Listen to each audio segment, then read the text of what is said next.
mouvement Cœurs Unis, notre sœur unie, Marguerite Toaléa, à qui, au nom de tous et de toutes, nous vous souhaitons la bienvenue à la clôture de notre Conseil politique national. Nous étions restés sur la fin lorsque votre mari nous a fait l'honneur d'être à mes côtés aujourd'hui. Vous accentuez cet honneur-là par votre présence. Nous vous en savons gré. Chers sœurs et frères unis, membres du bureau exécutif du mouvement Cœurs Unis, membres du bureau politique du mouvement Cœurs Unis, membres du comité d'organisation des assises du Conseil politique national du mouvement Cœurs Unis, frères unis, président et membres du présidium des assises du Conseil politique national de notre parti, honorables députés relevant du MCU et qui siègent à l'Assemblée nationale, distingués notables de ce beau village de Liton, chers frères et sœurs unis, superviseurs de fédérations et sous-fédérations, chers frères et sœurs unis, secrétaires exécutifs fédéraux et sous-fédéraux, chers frères et sœurs unis, responsables des observateurs et des organes connexes du mouvement Cœurs Unis, hier, 29 octobre 2022, dans ce même cadre de l'hôtel Ombela Palace, j'avais eu l'honneur devant vous, tout en arrosant cela d'un agréable devoir, à ma qualité humblement exprimé, le secrétaire exécutif national, de procéder à l'ouverture des assises du Conseil politique national de notre parti, le mouvement Cœurs Unis.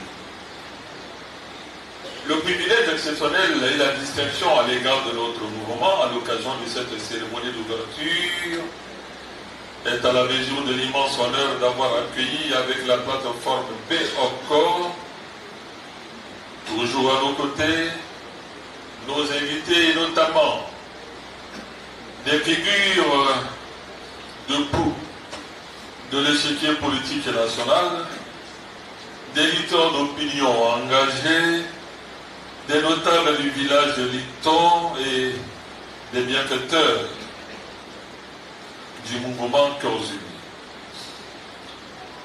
Tous venus nombreux nous rappeler publiquement devant la presse et devant nos adversaires, pour ne pas dire à nos concurrents, non seulement leur solidarité constante envers le MCU et les valeurs républicaines que nous partageons, mais aussi leurs convictions politiques et démocratiques en soutien appuyé à l'action, à la vision et à la prévoyance du président de la République, chef de l'État, qui relève de notre rang, du rang de notre parti politique que nous appelons affectueusement notre champion.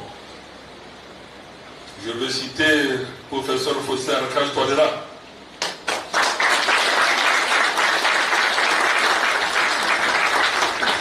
Je voudrais, au nom du bureau exécutif, du bureau politique, des fédérations et des sous-fédérations, des organes connexes de notre parti, ainsi qu'à mon nom personnel, exprimer notre profonde reconnaissance à l'endroit de ces illustres invités et exprimer ainsi un profond respect envers les convictions politiques, les valeurs démocratiques et républicaines qu'ils ont soutenues à la tribune de notre Conseil politique national.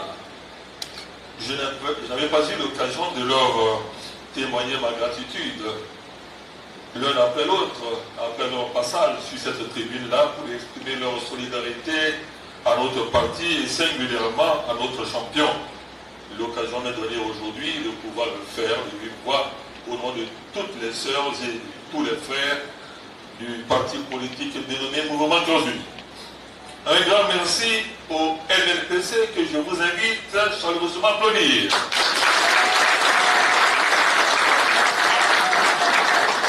Je voudrais parler du MLPC courant originel. Toute notre gratitude au RDC.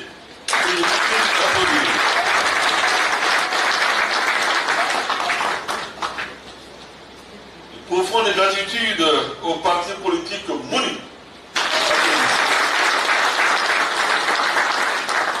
Notre indéfectible attachement et reconnaissance au parti politique CAP.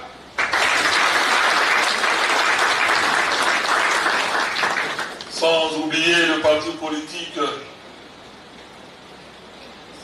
qui a manifesté son engagement à soutenir la cause de notre champion.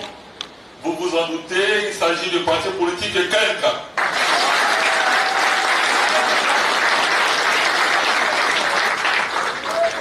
Je n'oublie pas non plus les associations et autres groupes de soutien aux actions et à la vision du président de la République et chef de l'État, celui qui sort du rang du MCU, je voudrais parler du professeur Fossier Carstol.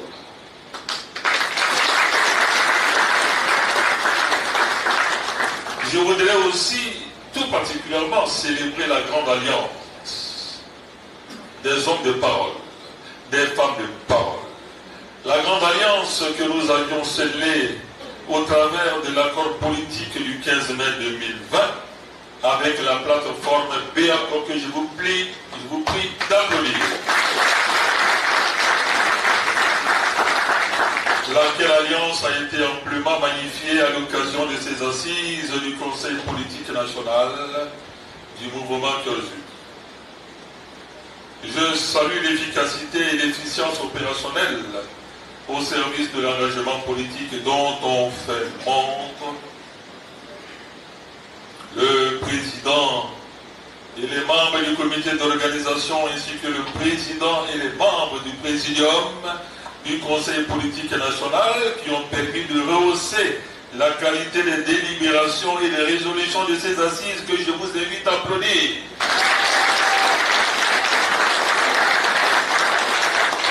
Ce n'est pas parce que cela relève de notre rang qui ne mérite pas un satisfait venant de nous. Je tiens aussi à formuler une mention très spéciale à l'adresse de chacun de nous, militantes et militants du mouvement Cause Unie, rassemblés et mobilisés massivement à l'hôtel Ombela Palace pour déférer à nos obligations statutaires en répondant spontanément à la convocation du Conseil politique national du MCU, qui se veut comme toujours un parti de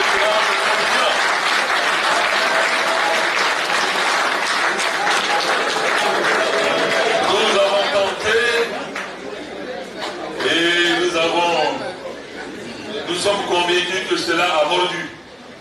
À l'aube des interventions, des interpellations des uns et des autres, qui commencent à nous susurrer dans le creux de l'oreille, c'est la 1, c'est la 2. Il faut le faire le plus régulièrement possible.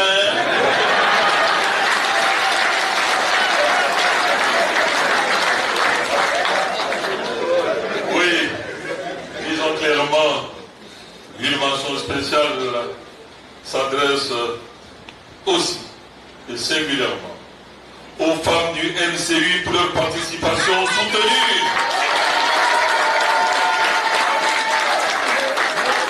À la jeunesse du MCU, au cadre de notre travail.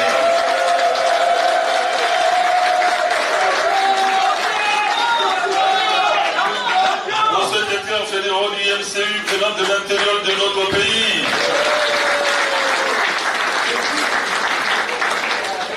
Sans oublier les militantes et militants du MCU relevant de la délégation de l'Afrique, de France et du reste du monde. Ceux-là ont réaffirmé leur militantisme et leur foi en nos valeurs en participant en ligne et en direct aux travaux de ces assises qui se ferment maintenant.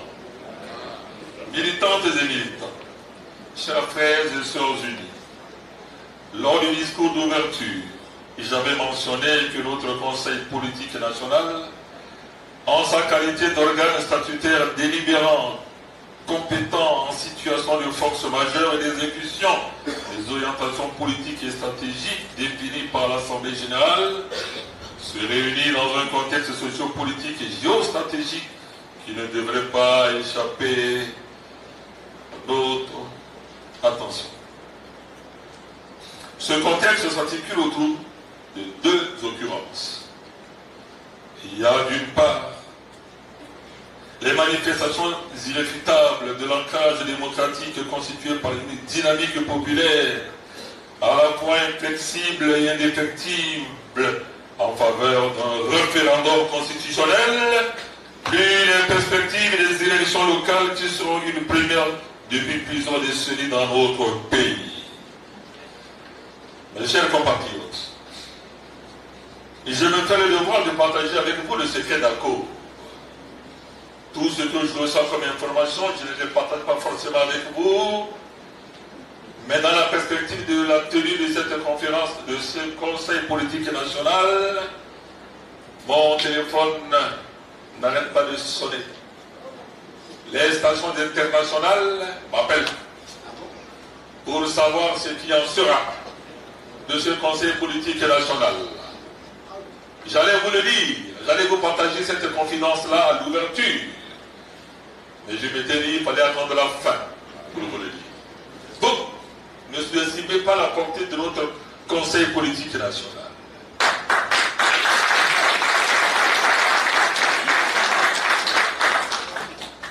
Les instances politiques internationales et locales, je parle beaucoup plus de ceux qui agissent à l'international, m'ont appelé.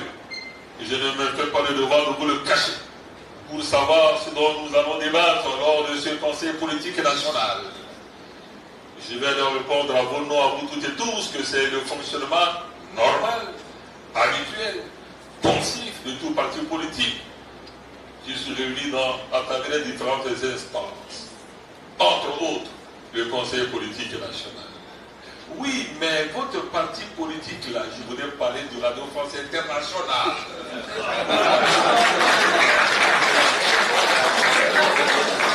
Monsieur Samadi, oui, c'est moi. C'est vous qui êtes le leader du MCV, oui, c'est moi. Il semble que vous avez convoqué une rencontre là, c'est quoi? Non, c'est le Conseil politique national de notre parti.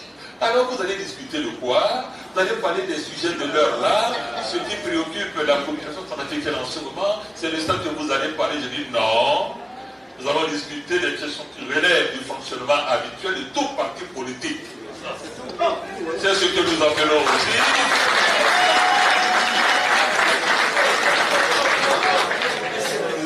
On parle des universités d'été. Est-ce que nous avons appelé les instances de ces partis politiques-là en Occident pour savoir ce dont ils vont discuter? Non. Nous aussi, quand on se retrouve à l'étang, on voudrait savoir ce dont on va parler. Que ce soit de l'autre côté de la vérité ramenée, que de l'autre côté du Rhin. Quand je parle du Rhin, vous savez de quel pays je veux parler. Voilà. Ils m'appellent. Ils appellent votre humble serviteur pour savoir. Ils attendaient beaucoup de cette rencontre-là. Je les ai rassurés que c'est le fonctionnement normal, habituel de tout parti politique. Oui, mais vous allez vous prononcer sur la révision de la Constitution, le référendum est dit entre autres. Cela est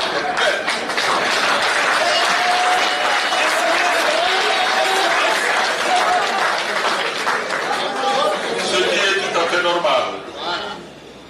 Même au Sénat 1, au Sénat 2, je n'ai pas partagé cette confidence-là. Je l'ai réservé vers la fin pour vous, les militantes et les militants du IEPS. J'ose espérer que les recommandations qui viennent d'être lues par notre sœur Gina, ils pourront considérer cela. Oui. Je vous disais tout à l'heure, pour vous rafraîchir la mémoire, que le contexte s'articule autour de deux occurrences. il y a d'une part les manifestations irréfutables de l'ancrage démocratique et constitué par une dynamique populaire à la fois inflexible et indéfectible en faveur d'un référendum constitutionnel, plus les perspectives et les élections locales qui seront une première depuis plusieurs décennies dans notre pays.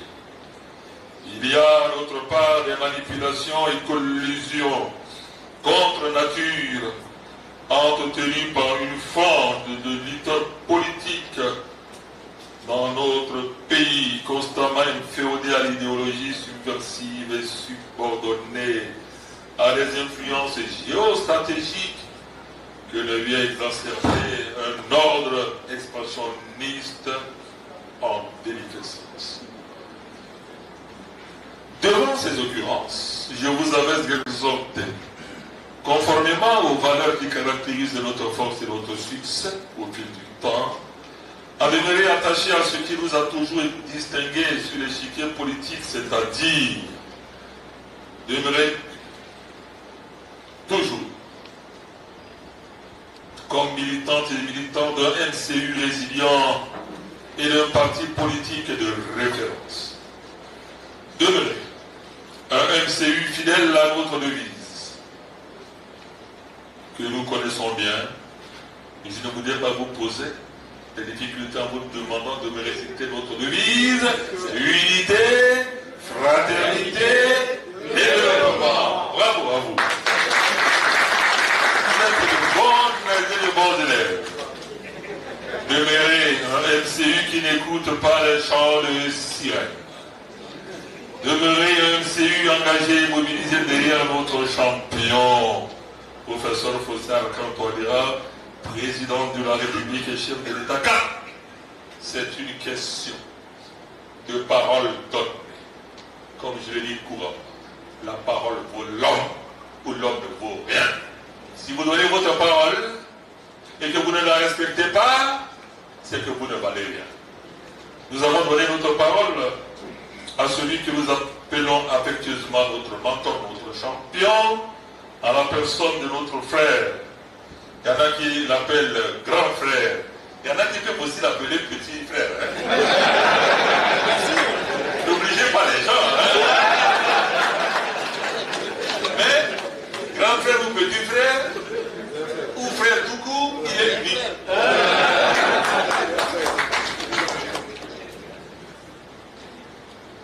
En tant que secrétaire exécutif national du mouvement Cause Unie, mon ambition pour ces assises qui se ferment était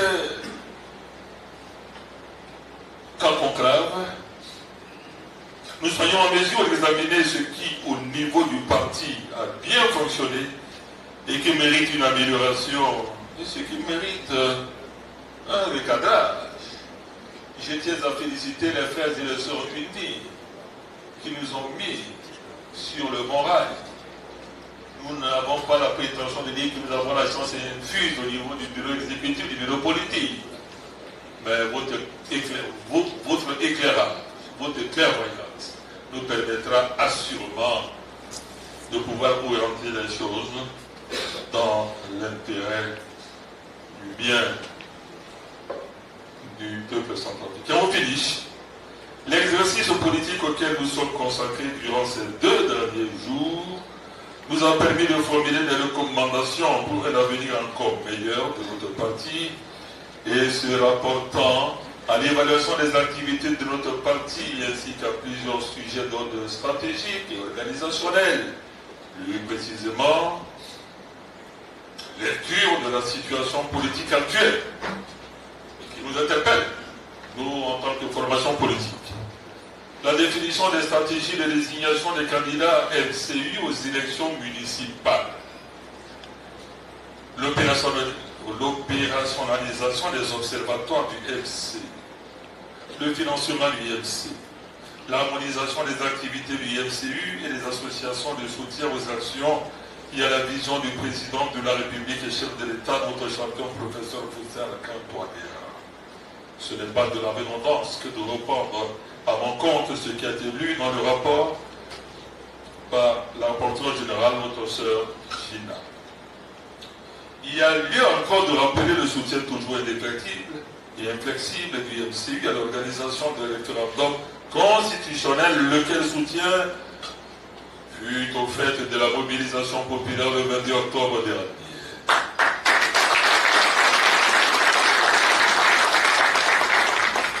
Votre humble serviteur que je suis partage avec vous un secret d'alcôve.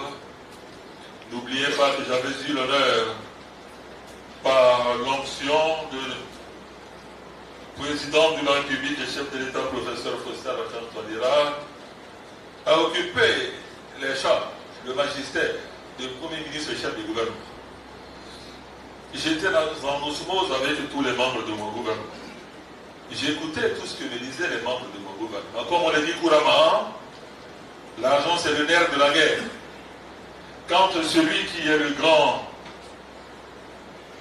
argentier de notre pays, qui était dans mes deux gouvernements, me disait, Monsieur le Premier ministre, la Constitution nous coûte trop cher. Quand il me dit ça, moi, cela m'interpelle. J'étais convaincu par ses propos parce que c'est lui qui gérait le grenier de l'État. Il me disait, Monsieur le Premier ministre, je dis oui, Monsieur le ministre, la Constitution nous coûte trop cher. J'ai pris quelque chose pour son analyse, pour son esprit d'analyse, pour les propos qu'il avait tenus. Moi-même, je m'étais dit, quel mode opératoire mettre en œuvre pour pouvoir revoir cette Constitution-là qui nous coûte trop cher là. Que faire? Quoi faire? Je ne suis pas expert en la matière. Comme je le disais hier, je suis candidat en matière de droit. Quelle est la bonne procédure à faire pour revoir cette Constitution-là, réécrire cette Constitution-là, remoduler cette Constitution-là, comme on le dit chez nous en sango, bien, Dati Maman Diati, Bigabe, Miawan Daranake, à la Solamanda, Legeti Diazu, à la Kefana Igerener, si que Salaner, Tibia de Gusso, Bimana Benani, Tenesobiri, Belengiatibi, Timosora, Teneniswa, Batoni, Atibetibi, Bitibi d'Abetara. Monsieur le Premier ministre, la Constitution nous coûte trop cher. Je dois le faire. Bimao, comme Bimaozo, Bimana Benalo, Bimanga Bena Teneso le terrain, avec une petite Mia Diati, Maman Diati. Il y a lieu encore de rappeler le soutien toujours inflexible et indéfectible du MCU à l'organisation de référendum constitutionnel, lequel soutien fut au fait de la mobilisation populaire le 22 octobre dernier. Vous l'avez prouvé. J'avais dit à qui voulait m'entendre que je vous présentais toutes mes excuses pour ne pas être avec vous, car je rentrais d'une mission fatiguée, pas par le trajet, mais par les décalages horaires et par les escales dans les aéroports. Fatigué. J'étais arrivé un vendredi après-midi. On me dit d'aller manger sans prix. Je n'en pouvais pas. Tellement que c'était harassant pour moi ce trajet-là. Mais vous avez valablement représenté notre grand et beau parti, le MCU. Je vous en sais gré.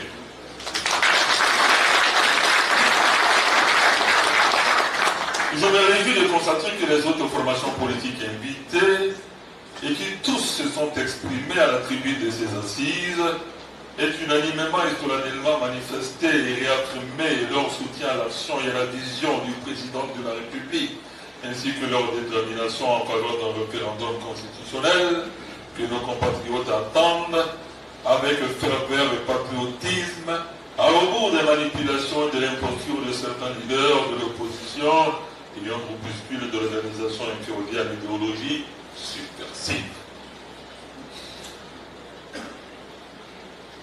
Chers frères et sœurs unis, distingués invités, avant de terminer mon intervention, je dois lancer un vibrant appel à l'ensemble des militantes et militants de notre parti de rester mobilisés autour des objectifs de satisfaire le vœu populaire de doter notre pays d'une nouvelle constitution après avoir consulté le peuple qui assurément va se prononcer favorablement en faveur de cette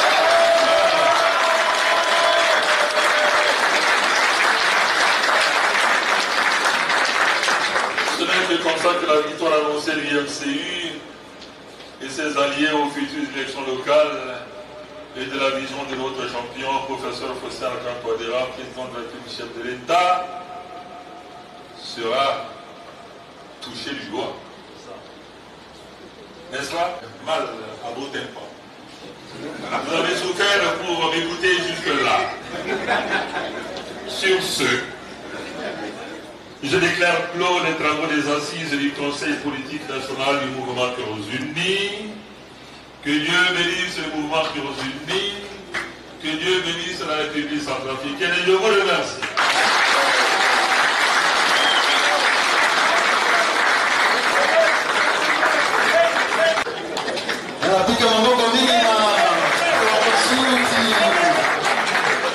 Mouvement Cœurs Unis, petit peut maintenir sur le terrain.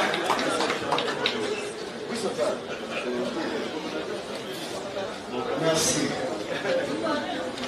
Merci. Merci. Merci.